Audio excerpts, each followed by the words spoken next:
ইউসুফ আলাইহিসসালাম শৈশবে একটি স্বপ্ন দেখেছিলেন, যা কত বছর পরে বাস্তবতা পেয়েছিল। সেই স্বপ্ন তো খুব সুন্দর ছিল, কিন্তু সেটার তাবির না জানে কত কষ্ট আর অপেক্ষার পরে পেয়েছিলেন।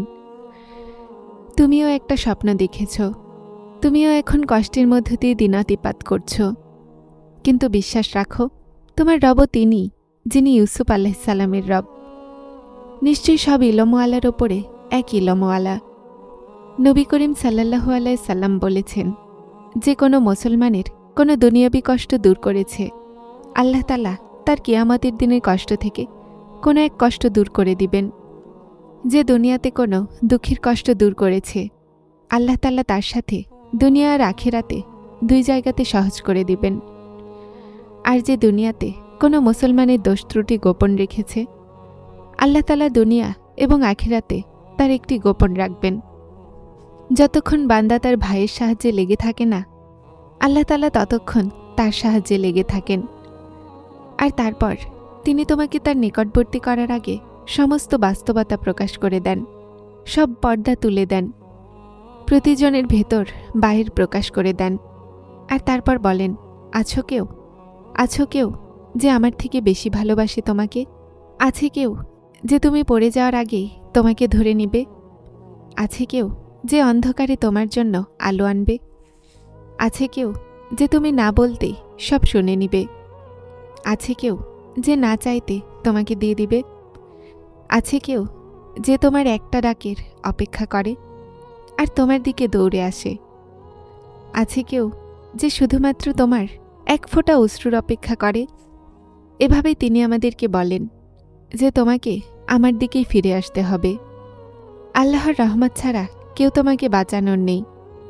সবাই বলে ট্রাস্ট দ্য প্রসেস, কেননা প্রতিটা জিনিসের একটা প্রসেস আছে। আপনার খুশি পর্যন্ত পৌঁছানোর জন্য কষ্টের মধ্য দিয়ে অতিক্রম করতে হবে।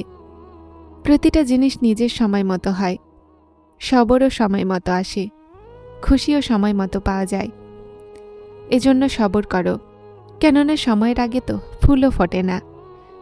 সেই মাকাম যেখানে নবীদের আনাগোনা ছিল, তোমার কি মনে হয় যে তারা সেখান পর্যন্ত কিভাবে পৌঁছেছিল? সবরের মাধ্যমে। মানুষ দুঃখ দেয় তো ইউসুফ আলাইহিসসালামকে স্মরণ করে নিও, যাকে তার আপনজনরা দুঃখ দিয়েছিল। কোনো বিপদে পড়ে যাও তো ইউনুস আলাইহিসসালামকে মনে করো, কিভাবে তিনি মাছের পেটে আটকে পড়েছিলেন। আর কখনো একা পড়ে যাও তো মনে করো, আল্লাহ সাথে থাকার ওয়াদা করেছেন, আর তিনি ওয়াদা পালন করবেন। কোরআনে কারিমে ইরশাদ আছে, নিশ্চয় আল্লাহ ওয়াদার খেলাফ করেন না। অবশ্যই কবুল হবে তোমার দোয়াগুলো, এটা ওয়াদা তোমার কাছে আল্লাহর। আল্লাহ তোমার ভালোর জন্য দেরি অবশ্যই করেন, কিন্তু তিনি ভোলেন না, না তোমার দোয়াগুলোকে আর না তার ওয়াদাগুলোকে। আর নিশ্চয়ই তিনি তার ওয়াদা পালন করেন। দুঃখ এজন্য পাওয়া যায় না যেন আমাদের কষ্ট হয়। আমরা কাঁদি, দুঃখ তো অনেক শিক্ষা দেয়। আর জানো, এই দুঃখ তখনই শেষ হয় যখন আমরা সেই সব কিছু বুঝে যাই যা আল্লাহ তাআলা সাধারণ পরীক্ষার মাধ্যমে আমাদেরকে বোঝাতে চাচ্ছেন। আর যখন আমরা বুঝে যাই তো এই দুঃখও এভাবে শেষ হয়ে যায় যেভাবে কোনোদিন ছিলই না। রাসূলুল্লাহ সাল্লাল্লাহু আলাইহি সাল্লাম বলেন, মুমিনের সমস্যা আজব, তার সব সমস্যা তার জন্য কল্যাণের। আর এই কথা মুমিন ছাড়া কোনো অন্য কারো জন্য নয়। সে সুখ পেলে শুকরিয়া করে, আর এটা তার জন্য ভালো হয়। আর যদি তার কোনো বিপদ আসে তো সে সবর করে, এটাও তার জন্য কল্যাণের হয়। যখন মন উদাস হয় আর কারণও বুঝতে না পারো তো সূরা রহমান পড়ার অভ্যাস করো, মনে শান্তি চলে আসবে। অশ্রু আর আশা অনেক মূল্যবান, এগুলো সবার সামনে ফেলো না, আর না সবার ওপরে আশা করো। বান্দার অশ্রুর কদরকারী আল্লাহর থেকে বড় আর কেউ হতে পারে না। বান্দার আশা কেবলমাত্র তার রবই পূরণ করতে পারে। আল্লাহ হলো ভালোবাসা। রবের রহমত হতে হতাশ শুধুমাত্র বিপদগামীরাই হয়। এটাই তার দেয়ার নিয়ম যে প্রথমে তিনি তোমাকে চাওয়া শেখান, আর তারপর সেখান থেকে দান করেন যেখান থেকে পাওয়ার তোমার সম্ভবও হয় না। উনি তোমাকে তোমার মধ্য দিয়ে অতিক্রম করিয়েই নিজের কাছে আনবেন। উনি প্রথমে তোমাকে তোমার পরিচয় করান, তারপর নিজের ঠিকানা দেন। তুমি তোমার মর্জিতে তার নিকটে যাও না, বরং যখন তার তোমার উপরে অনেক ভালোবাসা জন্মে, তখন তিনি এমন পরিস্থিতিও তৈরি করে দেন যে তুমি তার দিকে দৌড়ে চলে যাও। জীবনে সফলতা আর শান্তি কেবলমাত্র আল্লাহ তাআলার উপরে দৃঢ় বিশ্বাস আর আশাতেই পাওয়া যায়, যিনি সব কিছু থেকে পবিত্র।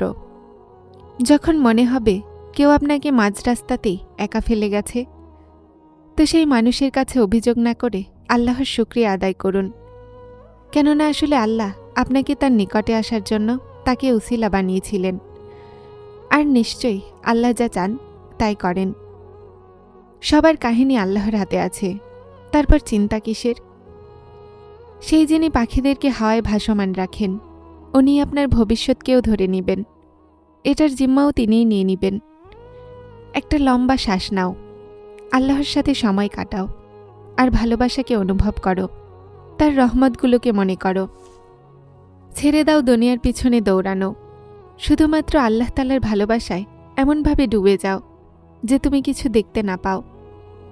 তুমি এই শয়তানি ওয়াসওয়াসাকে নিজের মন থেকে বের করে দূরে ফেলে দাও, আর বলো তোমার মনকে যে আমার আল্লাহর বেছে নেওয়া রাস্তা তোমার বেছে নেওয়া রাস্তা থেকে অনেক উত্তম। বলো তোমার মনকে যে আল্লাহর দেয়া মাধ্যম তোমার ভেবে রাখা মাধ্যমের থেকে অনেক উত্তম। তোমার মনে হয় যে আল্লাহ ভালোবাসে না তোমাকে, বিশ্বাস করো তোমার রব অনেক ভালোবাসাময়। যারা চ্যানেলটিতে নতুন এসেছেন তারা স্পিরিচুয়াল কোড চ্যানেলটিকে সাবস্ক্রাইব করে আমার সাথে থাকুন এবং অবশ্যই ভিডিওগুলোকে লাইক শেয়ার করবেন। আসসালামু আলাইকুম।